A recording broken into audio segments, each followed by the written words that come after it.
Hey, man, welcome back to another episode of Carmen's Crew Podcast.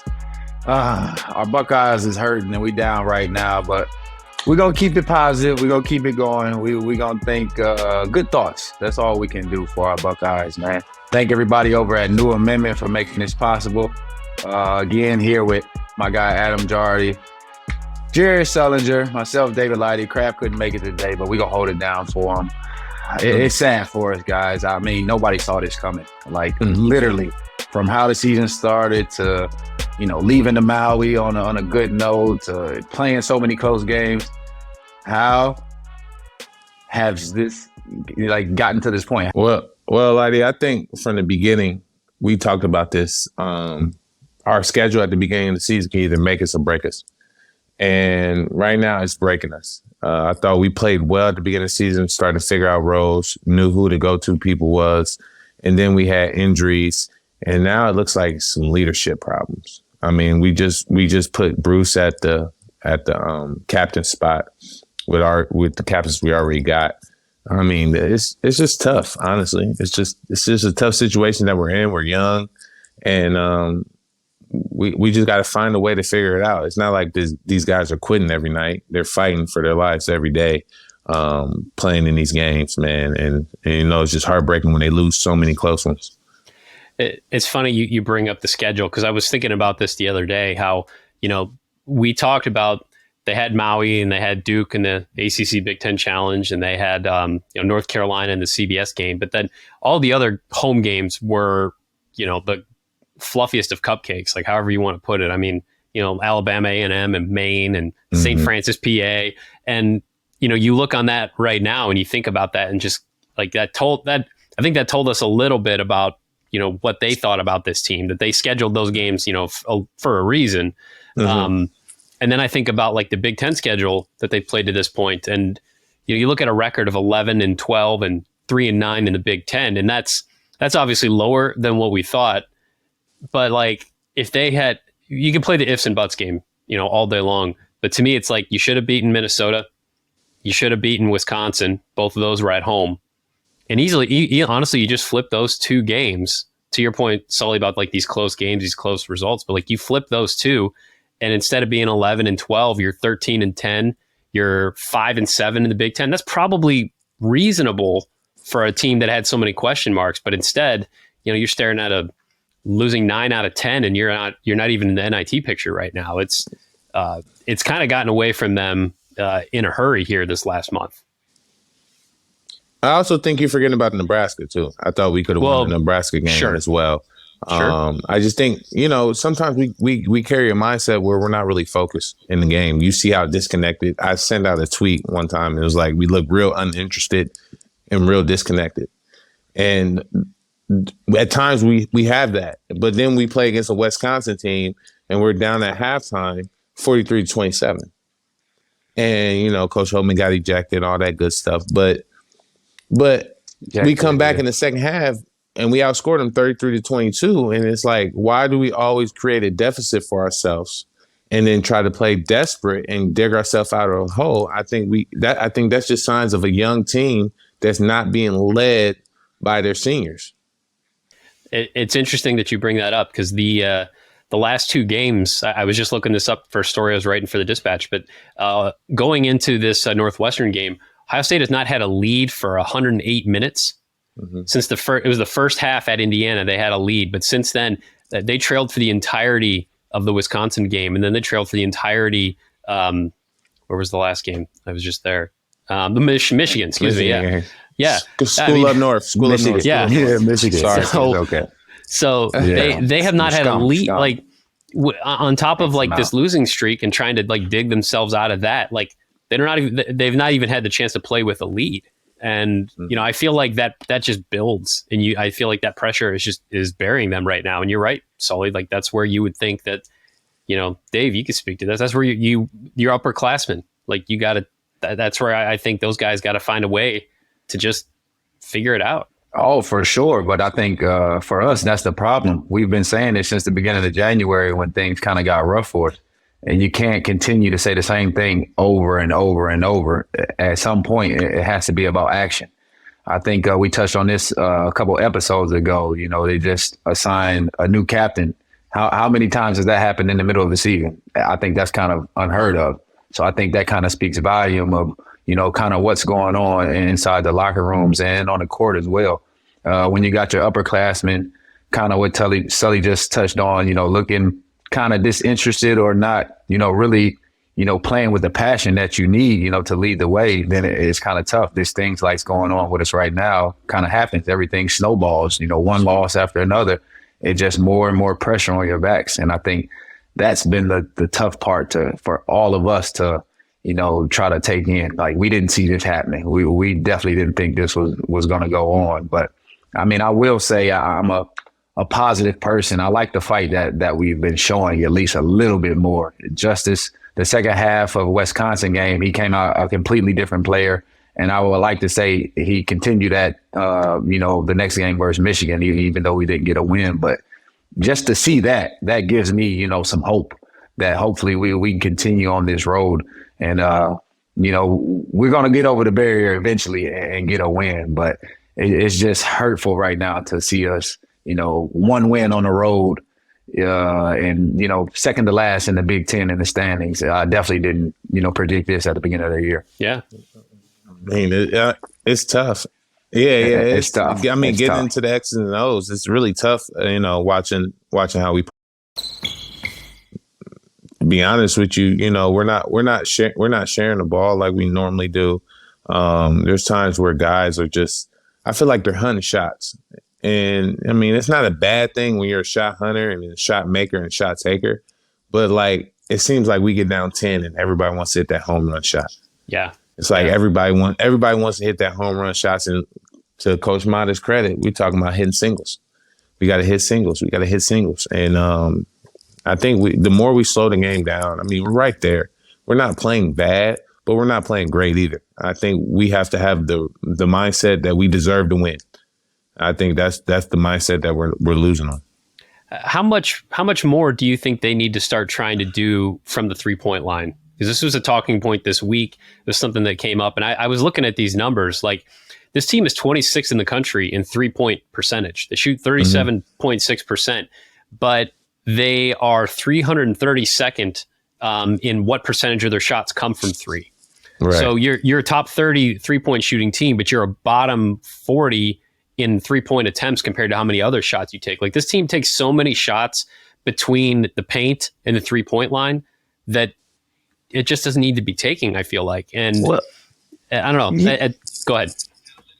Analytics. I mean, you're totally correct with the analytics, but I also want to throw in a sidebar where, you know, Zed Keefe, he never got hurt. You know, he still probably be dominating the way he was before he had the shoulder injury. Yes. And so, you know, there was times where they was doubling Zed on the block. Now they're not doubling Zed on the block. They're letting Zed go one-on-one, go to his jump hook. And I think the more Zed is effective in the paint, the more we'll have inside-out shots. And the inside-out shots are way better than what my father used to call them windshield wiper shots, where they just from perimeter to perimeter, and it's nothing stepping towards the bucket. Inside out, you always got your feet under you stepping towards the bucket, so you going towards the bucket. That's a friendly quote from Sat Sullinger right there. I like that. Shout out Sad. Yeah, I'm glad you brought up Zed, because I've had a lot of people ask me, what's happened in this last 6 weeks or whatever, and I was looking at his numbers going into that Purdue game, and obviously you would expect that as the Big Ten season goes on, things are going to probably dip a little bit, but he was shooting 62.9% going into that Purdue game. He was averaging 13.5 and 8.5, and I don't have like his numbers since then off the top of my head, but he's shooting like roughly 40% since the injury. And he was shooting like he was making like 2/3 of his shots. Now he's making like 40% of his shots. Like, it's clear that injury has affected him, has affected his touch, has affected his confidence, I think. And that has had a pronounced effect, I think, on this roster, on the offense, on trying to get the ball moving. I would like to hear what you guys think about that, how you've seen the offense devolve, I guess, since Zed got the injury, because I think it's a big deal. For me, I would say for sure. I mean, when you take away a focal point of your offense, you're taking away so many different options. I mean, even just feeding the ball to the post opens up so much more options for people to cut, people to slash, and movement. And I think that's the problem. We haven't had a lot of movement and ball movement, from side to side in the paint and kicking it out and things like that. But for Zed, he's a banger. He uses his body a lot. So for him to get in there and really be comfortable and use his shoulders, to create space and get his shot off, I think it's kind of in his mind and for sure in his body as well. Not being able to, literally be himself out there on the court. So, I mean, I commend him for going out there and trying still for sure, but it definitely is not the same guy that we saw to start the season. And I think you can say that definitely affects the whole totality of our offense and how we dipped something crazy. Another thing I noticed about Zed, he's strictly on the block now. He's barely taking the three. Of course, a Wisconsin game, he took 2 threes, but I believe the goal going into this year was shoot 2 threes a half. And he's not even close to taking 2 threes a half. And I think some of that is the shoulder effect, but also some of that is when your percentages is dipping. You're not trying to really make it dip when you're taking another lower percentage shot for yourself. So you can't, your confidence is not all the way there with certain shots. But, you got to give Zed his credit. He's battling through, a shoulder sprain, but it's not easy in the Big Ten either. Everybody's battling. He just went against, what's his name from School Up North? Hunter Dickinson. You know what I'm saying? That's just a lot of banging right there in itself. So I can only imagine what his shoulder feels after games and, trying to limit what he can do. But, we're playing basketball, man. At some point, you got to have a counterattack. At some point, you got to understand you need to play better. And also, you got to understand that this team needs you more than we ever needed him before, as far as, shooting the 3 ball just by his dominance in the paint. Like I said at the beginning, when we was doubling or they was doubling Zed, Sean McNeil was getting wide open threes. I mean, against Wisconsin, he took 1 3. This is our best 3-point shooter, and he takes 1 3. That's absurd to me. And I just think that's just, it kind of falls on Zed Key's shoulders, but at the same time, like our shooters got to shoot. I think I'll piggyback off of that, what you just said, though. So, playing defense in the Big Ten as a big man, that wears on you.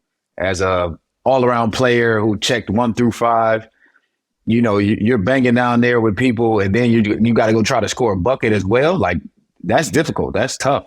And he's injured at the same time. So, for sure, it's a lot for him to, try to gather all in game by game. But hopefully he can get back to 100%. And we can get this, what is it, 8 games left, 8 or 9 game win streak, and, make the NCAA tournament, all that stuff. But we'll talk about Coach Holtman getting ejected. Well, what did you guys think about that one?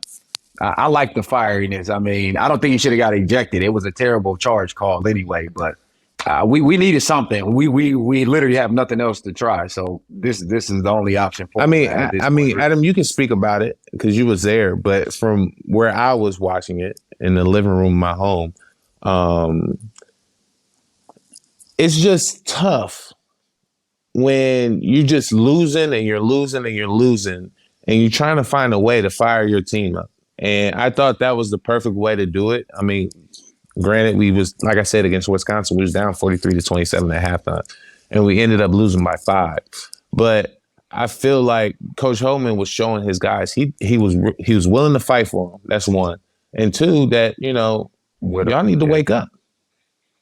Like, y'all need to wake up. This game, basketball is not loyal. The game of basketball is not loyal. You can do everything right, but some way, somehow, you might lose. And you might lose, and that's just discipline of basketball. We have to do everything the right way. I just thought, Coach Holtman, watching it from my living room, I thought it was the right decision. Now, I don't know what was said or how it was said or where it was at.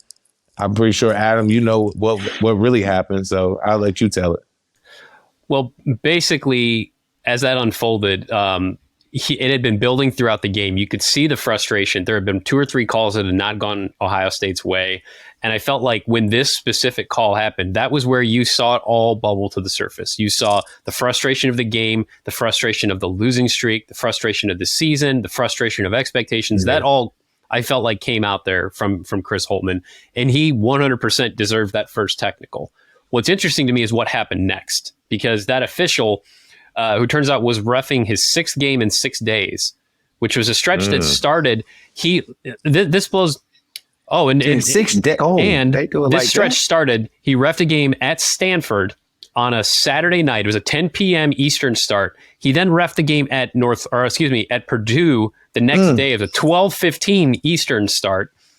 And then he went to Texas, and then he was Kansas, and then Iowa State, Northern Iowa, the day before he reffed the Ohio State game. It was a game that went to double overtime the night before, and then he reffed the Ohio State game. So 6th game in 6 days, probably not an ideal scenario. And Holtman said after the game that they would not talk to him during the game. He said, as a coach, you want to be able to have a dialogue with the officials. They would not talk to me, would not let me talk to them at all. So Holtman comes out there and he's fired up. He's mad. He gets the technical. He immediately gets the second technical and gets ejected. And his beef was that he didn't think that he merited the second technical. He shouldn't have gotten the second technical. It turns out the Big Ten has apologized to him since and said you should not have gotten that second technical. This is a very highly rated ref. He's like a top 5, top 10 ref, depending on how you look at it, who I think had a bad moment. But I thought, you saw Chris Holtman going out there and fighting for his team. And then I thought this was one case where you had a referee have an impact on the game. And you certainly, you saw Ohio State eventually rally in the second half. But, that ended up being, I think, a 6-point possession for Wisconsin because they got 4 free throws and then they kept the ball and they scored. That was a pivotal moment in this game. That's the game. Yeah. We lost by 5. Right. So, I mean, I've seen Chris Holtman get ejected before. This felt a little different. There was some, there was you could feel the frustration coming out, and I think as I was tweeting, Chris Holtman might get a technical here before I could even hit send. He had been ejected. It was wild. Yeah, ejected. But that's crazy. Is that normal? They do referees 6 nights like that. I don't think he got to get a bonus or something for doing this. It's interesting because referees they're independent contractors and they're the leagues kind of work together. But there's not an overseer that would say, hey, you just ref this league, this league, this league, this league. So you can't ref our league today. There's not really anybody that's in charge of that. I don't think I knew that. It kind of varies from league to league. If this guy was just working in the Big Ten, someone in the Big Ten probably would have said, hey, you can't, we're not going to schedule you for 6 straight games or something like that. But these guys, they get paid by the game and they're going to work as many games as they can. There's not one person that oversees all NCAA officials. And so it varies from league to league, and leagues will work together on this stuff to try to make sure maybe these things don't happen. But ultimately it's up to the referees. They're going to get as many games as they can and try to fit it in their schedule. This just seemed a bit egregious to me that you would have 6 in 6 days starting in California and then at Purdue the next afternoon. When I tracked the guy's travel, it blew my mind. Bro, he hit every time zone. Yeah. Basically, goodness gracious, that's crazy. I mean, but for me, the Wisconsin game, it was terrible the first half, of course. But like I said, I always try to take the positive. The fight that they had and Justice showing up and Ice being so aggressive, I think that was a good plus for us as well, the passion that he showed. But the turnovers killed us down the end as well. We had our chances. I think it was 2:20 left. We had the ball down 6. And we had empty possessions for a minute and a half, and we just couldn't rally back from it. But I think going into the next game, what do you guys think? I mean, Sully, you were home. They're playing the team up north. It's a game, like you said, you got to be up for it. If you're not up for this, then, what are you a Buckeye for? What was your thoughts on the game? I thought we played well. I honestly thought we played well. To be honest with you, but it was just I couldn't get over how many times Hunter Dickinson went over his right shoulder instead of his left shoulder. He's left-handed. He wants to go over that right shoulder. Make him take a different shot. I mean, we lost by 8. We couldn't guard in the post. Let's throw that out there. But we also saw some bright points. I mean, Justice came back, played another okay game, which we kind of needed, and then Bruce had a breakout game with 22 points. The thing that stands out in the stat sheet the most to me is that we only had 6 turnovers, but we only had 6 assists. That's tough. That's tough. That's really Definitely tough for the type of team that we have. That's what we talk about. Yeah, I mean, at the beginning of the season, we'd have a game like this. It'd be 16 assists, 6 turnovers. We'll win by 8. Or we possibly lose, knowing how we played against North Carolina or Duke. But it's a lot of what is. But I thought we played well enough to win this game. We're missing something. And I don't know what it is, but we're just missing something. Yeah. This game reminded me a little bit of the game at Rutgers a couple of weeks ago, because it reminded me that you can play well and still lose. And when you stack that on top of times where you don't play well and you lose, then it just continues to snowball, because to start out the way they did against Wisconsin at home, you're playing a team that you should beat on your home court. You would expect to come out with like the requisite whatever to take advantage of that game early, and they didn't. Yeah. And you start to very quickly with this team get into like a deja vu feeling where it's like, okay, in this Michigan game, they hit a 3 on the first possession and then hit another 3 on the next possession. Just like that, You're down 6-2, and you're chasing it from that point on. And but having said that, Sully, I agree with you. Like, I thought they played better. I thought that was, aside from not being able to stop Hunter Dickinson, they did a lot of things better in this Michigan game than they've done during this losing streak, but it still wasn't enough. And that's why, like, I go back to, you can't lose to Minnesota. You can't lose that Wisconsin game. You can't lose at Nebraska, because you're going to have nights in the Big Ten where you play well and you lose. But you got to take care of the games that you should take care of, and this team hasn't done that, and that's what makes these losses even worse. For me, it was like you said, they start off the game hitting threes, so now it's like, do we really want to go to the post and trap? Do we really want to help off of this guy or that guy? And I think that just hurt our whole confidence and the rhythm of the game plan that we had. But I mean, I think we already understood that they were going to go to the post. They were going to go to the block and try to hurt us, because it's been like this literally all season. But on the other hand, just looking at us and what we did, I think BT, shout out Sully in a little, he should have did more. Like, he had a great game. When is the last time we seen him play like this? Like, keep being aggressive. I think 10 for 13, like 10 for 13 or something like that. 10 for 13. Attack, go 15 for 30. Like, we need something. Like, he's a scorer. Exactly. Like, you don't get this many opportunities. So when you're on, you have to let it fly. But I also like Justice being aggressive as well. And then the switch up for the starting lineup. We didn't talk about that one. Taking Mr. Sandoval out of the starting lineup. What we think about that? I mean, he wasn't himself. I'll just say that one. He wasn't himself. The reason that was given was that he's starting to get a little foul prone, and they want to try to make sure that he's available later so he doesn't pick up an early foul. I don't know. I mean, he still played starter minutes, but like we keep talking about we keep talking about these slow starts, and he's your best scorer. So do you need him there from the jump so you're not falling behind 10-2 or something? Catch-22, Adam. Yeah. Catch-22. It's a catch-22. Damn if we do, damn if we don't. I just think that's how it is with Bryce. We need him, and everybody knows we need him. It's just, can he stop fouling? And I think can he get it stopped? I think that's what other teams are doing now. They're putting him in so many actions to try to take away his offense. For sure. On one side of the ball, and they know when he makes a couple mistakes, Coach Holman's going to yank him just to give him a reset button. But I just think, damn if you do, damn if you don't. I don't mind Bryce in the starting lineup. I don't mind him out the starting lineup. You just know he's going to come in the game and give you what he gives you. And so, I mean, he's been rebounding the ball extremely well. Yeah, you're right. He's definitely attacked on that part. They had 9 rebounds in the Michigan game. And for me, that he's the only one who's been consistent. Like, we know we're going to get out of him. So it's like you said, Sully, it's fine either way. And he's going to play the minutes. So it's the other guys who have to pick up just a little bit more each game. Hopefully we can pick it up more and more.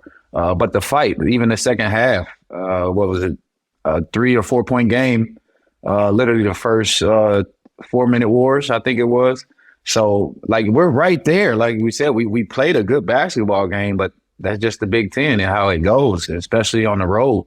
We need to find that it factor. I think that's our biggest thing. We don't know what that it factor is, but all of the great teams or good teams usually have it, and we're still searching it, and it kind of hurts us, really. It's a tough one. But, all righty, we're going to get into the Scout Report segment. This week, we got Northwestern and Michigan State at home. 2 home games. We definitely need 2 wins. I'm not going to throw no predictions or nothing out there yet, but we started off the year with a great Northwestern win, so I just want. I'm just telling you what I want. I want another one of those performances. But Adam, what do you see with Northwestern coming in and wanting some revenge? In Columbus. Northwestern has proven to be one of the more surprising teams in the Big Ten. I mean, they're 7-5 in the league. They just won at Wisconsin. Like, this is exactly this ain't crazy. the same Northwestern team that you expect if they're coming to your town, you're just going to drub them. Like they've got some more defensive bite to them, and they've got some things that really work. But if you're Ohio State, like, I feel like this is a good opportunity to flip it, from their viewpoint and say, like, the last time we played these guys was like the best game we played this season. So let's go do that again. Like, you have a comfort level and familiarity with this roster that you should theoretically be able to draw some positive associations from that and put yourself back on a good path. But, I'm sort of to the point with this team where until they do it, I don't necessarily expect them to do it. Yeah. Like, I think they can, but I need to see it at this point. Like, I don't know. Until they do it, I have doubts that they can do it again, if that makes sense. I just think it. You're right. We need action. Do need action, but it's just so hard when you go through the ups and downs in the season. We're 9 out of 10 we lost. Like, it's kind of hard to find that spark, to be able to find that type of game again.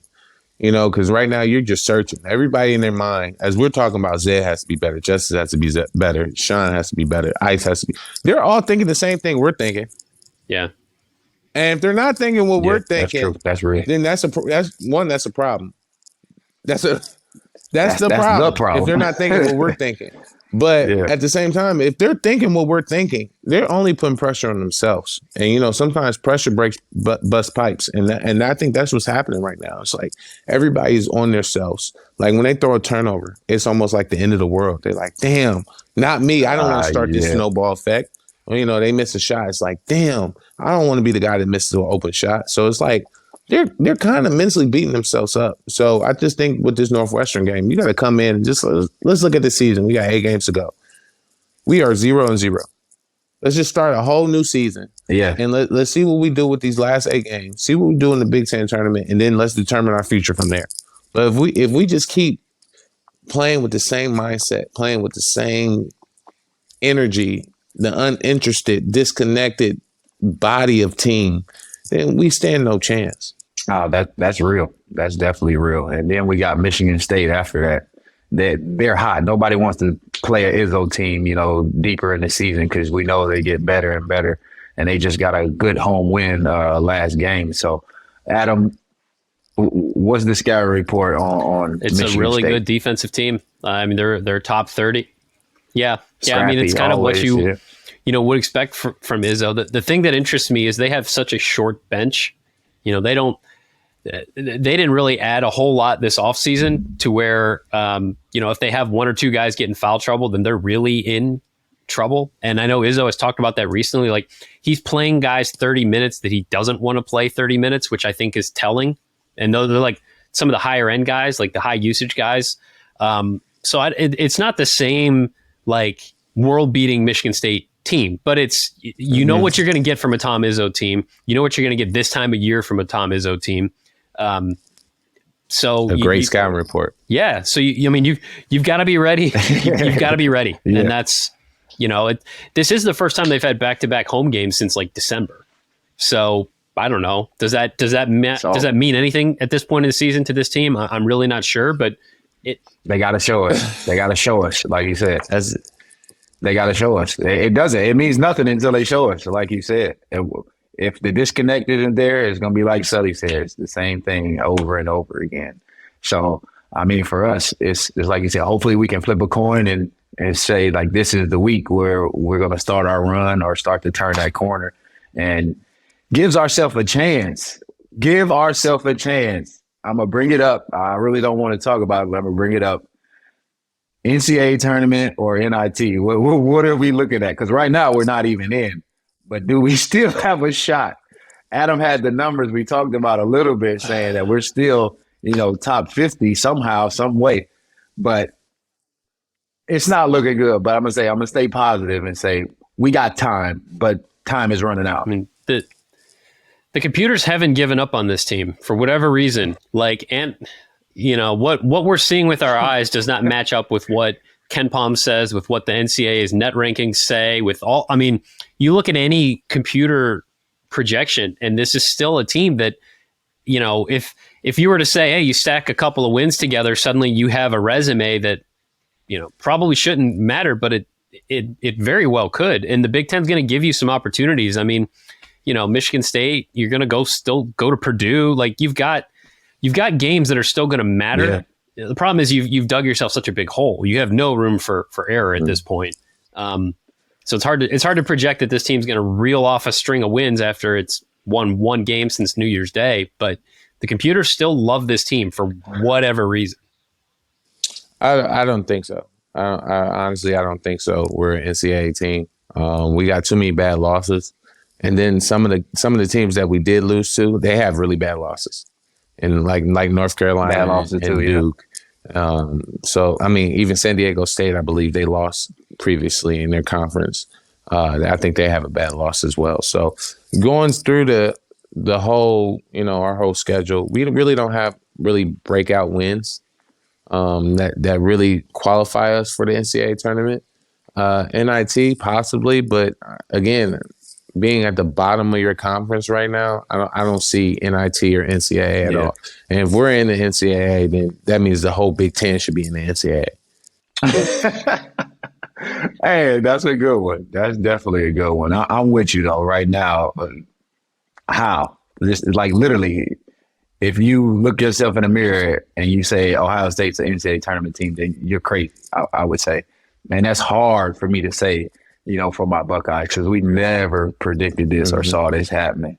But like Adam said, we put ourselves in a hole. So you gonna dig yourself out or not? Like I do think there might be something to be said if this team could get to a position where it could play in the NIT and get a couple more games. Like Dave, you were on that team that the experience that you guys had.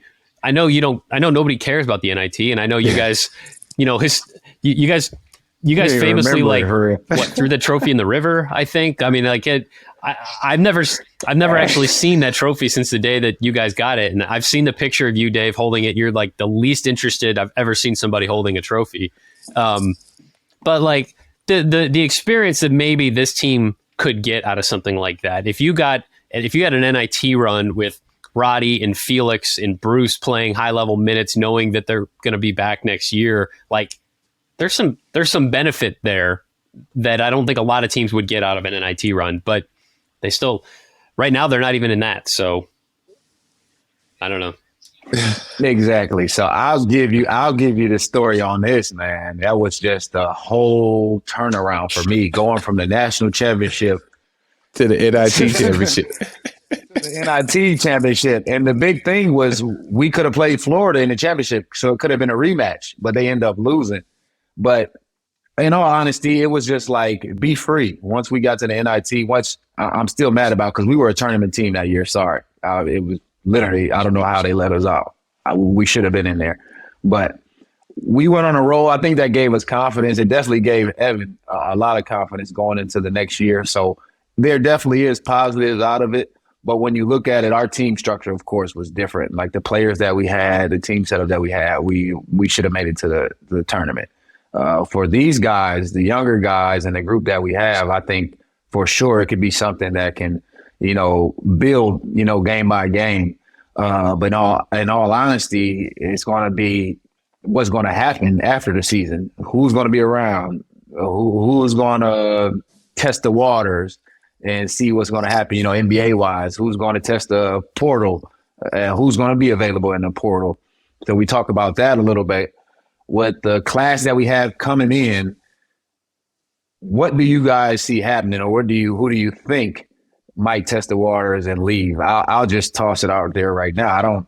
I don't know what happened to Tanner. Like, he's been gone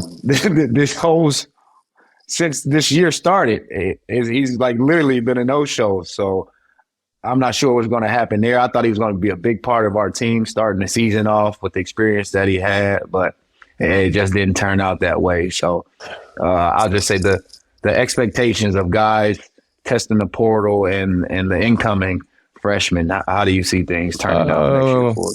I mean, the whole Tanner situation is kind of funny to me, just because beginning of the season and what we saw in the Bahamas, thanks to Adam with all his good writing, we thought we had a legit 10-point scorer off the bench. And, literally, yeah, a guy who's been through it all. I just think for Tanner, I think, and Adam touched on this, it's just like, it's hard for you to grasp a role where you go from averaging 20 for like 2 or 3 years to all of a sudden now you're coming off the bench and now you're option D, E, or F. I hate to say it like that, but that's what we're looking at him as. Right. That's what it is. If it ain't Justice, Zed, Bryce, or Bruce, then after that, it's him. So like him not having the ball as much, that's kind of a shocker, for him as well. So he has to learn. I think, and then you add Gene into the mix, which, coming off an injury, and then he's getting playing time at that. A guy that Coach Holtman trusts. I just see a lot of guys. I can see a lot of guys moving. Tanner, Gene, and I honestly say, Bryce is probably going to test the waters and stay in the waters at this rate that he's playing. As long as he. I think so, honestly. I mean, there's not a lot more for him to prove other than, playing well defensively. But, I mean, who can guard in the NBA, to be honest with you, with no defense in 3 seconds? You're kind of on the island all the damn time. So, I mean, he can learn how to play defense at the next level while getting paid handsomely. I mean, ESPN had him as I think they projected him in 15th in its most recent mock draft. Like, I mean, 15th. What? Yeah. Pick? First round? So, like. Oh, I did not know that. I'm not even going to lie to you. I did not know that one. The last time I've seen it, he was the second round. That was maybe. Yeah. So, I mean, if that's where the projections are right now, I mean, there's still time. There's still time. But, I think it's getting more and more difficult by the day to think that he's going to be back next season. And so I think, what does that do for next year's roster? I think is a fascinating question, because you had very much banked on him being back, until probably the last month and a half, maybe. So Tanner is outside of the rotation right now. They've trimmed the rotation. He's on the outside looking in, but does he look at that and say there's a spot, if the team's leading shooter from this season is not going to be back, that creates opportunities. And obviously Justice won't be back. He's out of eligibility. You start kind of going down the list, and there's going to be playing time that they will be able to sell to guys next year. And whether that's you're selling that to a Tanner Holden, or you're selling that to whoever the top transfer, option is, there's, I don't know what this roster, how much roster turnover we're going to see, because I do think you can easily paint paths for a lot of these guys to have bigger roles next season. Just depends on if they want to stick it out and fight for it here, or if they want to go somewhere else. I don't know. But that recruiting class is pretty solid too. And they've got some dudes in there that I think Scotty's going to be good. I can't wait to see Devin Royal. I mean, that dude is, Devin. He's scored at every level. Now that you're speaking about the other recruits coming in, you got to think about the similarities. I mean, I'm not comparing Devin Royal to Justice Suing, but in my eyes, and him being a Columbus kid, even though it says Pickerington on it, I feel like he brings a little bit more. He can bring a little bit more. He's a little bit stronger. He has a little bit better post game, I believe. And I just think Devin Royal is going to be that guy that kind of takes the Justice Suing minutes. And then if you got Bryce that leaves, I see Scotty coming in and being something like Bryce. with a more advanced Bruce, with a more advanced Roddy. I mean, I just see this team, and then you got Zed in the middle that, you know, comes back and shoulders fully healthy, so we can see that good jump hook that he got. So we got guys in this next class that can replace what we're potentially about to miss. And I just think we did a great job at doing that recruiting, because I mean, nobody counted on Malachi to leave, and Malachi ended up leaving. Yeah, you know what I'm saying? Will there be a Bryce Sensabaugh if Malachi was still there? We don't know. But since Malachi left, now we see a Bryce Sensabaugh. Now, exactly. Is there going to be a Bryce Sensabaugh next year? We don't know. But, you know, only time will tell. Think about it this way. If Justice Suing isn't hurt last season and Justice plays like the normal like year that we would have expected from Justice last year, Malachi's back this year.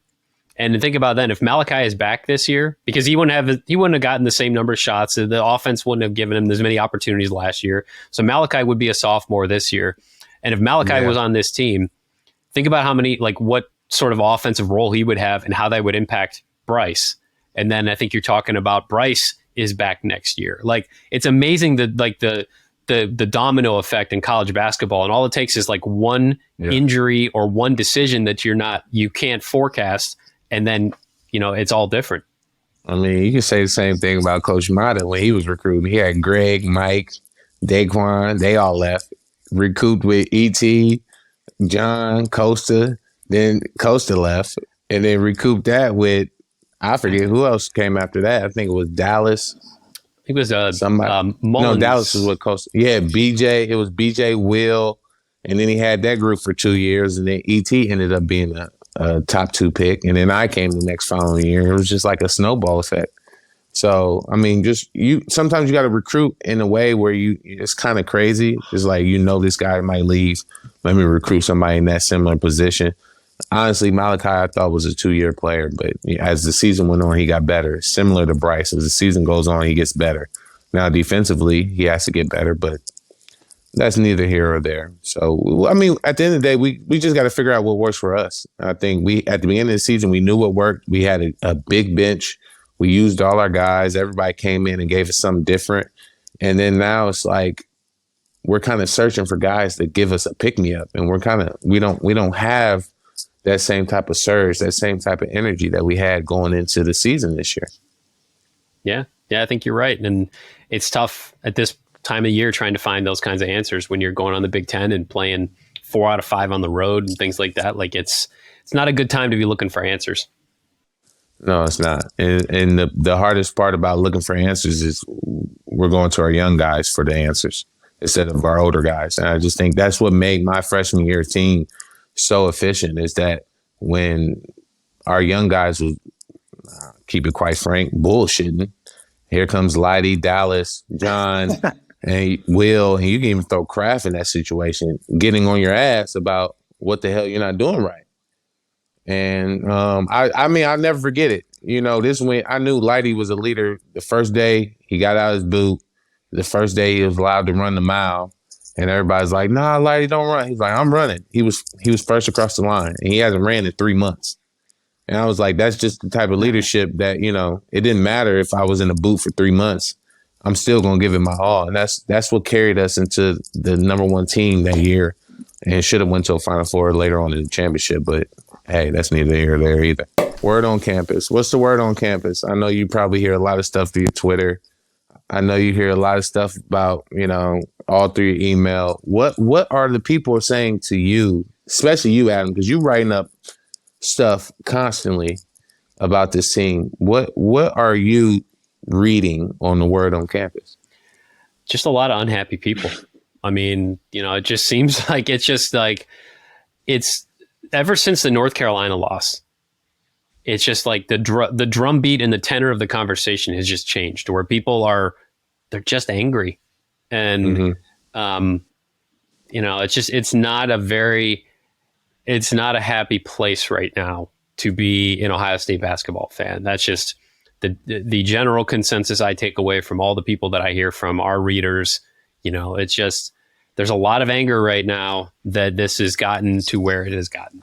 I mean, as it should be, though. I mean, it's literally our fault. So, I mean, it's warranted anger, but you got to show support. You got to show love. You got to keep going. I mean, that's Buckeye faithful as well. This is an outlier season. This might be the first season what Holtman doesn't win 20 games. So you can't say like he can't get it done. He can't do this. He can't do that. The program is this or that. Everybody's always ready to change. Like, what do you want? Who do you guys want to come in that's going to make this big of a difference for us? So, like, just show love, show support, and keep rocking with the team. That's literally all you got to do. I mean, it's Buckeye fever everywhere. Go to the game, fill out the shot, see what happens with the team. Maybe that helps. Give them some confidence. Those type of things. I think that goes a long way. But I mean, when you lose it, it's tough to say. It's definitely tough to say that. I'm with you, Lighty. Definitely tough. Definitely tough. But I got a shout out. You know, Karma's crew is coming back for TBT this year. We're going to go with a Holtman type group. We're going to have Keyshawn Woods, Andre Wesson, Caleb Wesson. I'm going to have Trevor Thompson, CJ Walker. We're going to have a nice little group of guys that came from the Holtman area of Ohio State basketball and try to, you know, put them on the map because, you know, the old heads, we're done. We're getting old. We can't keep doing it anymore. So we're going to keep fighting and we're going to start a new era of Karma's crew. I'm excited to write about that. Yeah. I knew I had to tell you first. You can blast it on your dispatch or something. I love when you do that. You make us look so cool. You guys do the hard work. I just have to put words down. I mean, I'm not the one putting the ball in the hoop. Yeah, but the hard work is making sure your words sound great to the point where they're in the picture. That's what makes your writing so great. You know, you put us in the picture. Oh, geez. It's put the boots on. It's getting deep. I have had people tell me they want you to coach the Ohio State Sully, just for what it's worth. Oh, really? Yeah, I've gotten that from people. I wouldn't want that pressure. That pressure's too much, man. That's a lot of pressure. I don't know what I would do, especially in a 9 out of 10 game losing streak. I mean, Holtman did everything. Switched lineups, took some players out the lineup, add some players into the lineup. At this point, it's to the players. I mean, the coaches have done everything that they possibly can do. It's up to the players. They got to find a way to, like Lighty said, keep fighting and show support for one another. I just, the disconnect right now is crazy. It's not much Holtman can do right now. You know, he's done everything. I mean, he switched up everything and he's running out of options. Don't we have like the most different starting lineups in the NCAA or something like that? Ooh, I don't know. That'd be a good stat to look up. I haven't. Oh, he doesn't change roles. I can taking over your job, Adam. Oh man, I'm just saying we switch lineups almost every day. They have used a lot of lineups. I actually have this crazy spreadsheet that has every lineup they've used and how much they've used it that I have to update every game, and it's significant. Let's put it that way. See, there you go. Well, we're gonna try to stay positive. Send all the love to the Buckeyes, and also we're gonna shout out the king himself, LeBron James, man, breaking a record. Yes. Oh, I gotta give it to him just to watch. Yes. That man play the game of basketball and to see how his whole career has turned out has been crazy. So I'll give my love to a Buckeye supporter and shout out Mr. King James on his accomplishment. It's beautiful. Thank you for all of you done for basketball in Ohio State, Cleveland, Akron, everything, all over the world, in all honesty. Yeah, shout out to King James, man. I mean, just watching the longevity.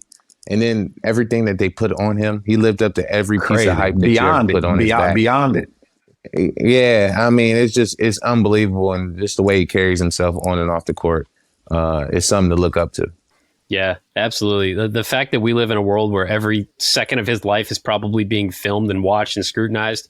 Like the worst thing he's ever done is the decision. And, that raised $2.5 million for the Boys and Girls Club. Like, if the worst thing you do in your professional public life is you raise $2.5 million for the Boys and Girls Club, you're doing something right. For sure. Yeah, for sure. Amazing. So, hey, we appreciate y'all coming in and tuning in with us. Make sure y'all tell a friend to tell another friend who's going to tell another friend to keep logging And then in. I'll tell man. your friend. And then that friend too. Log in, sign in on YouTube, retweet, DM, Instagram, all that different stuff. Make sure y'all follow us, and appreciate y'all. Keep rocking with Beyond the Big Ten, Carmen's Crew podcast options, man. We love y'all. Go Bucks.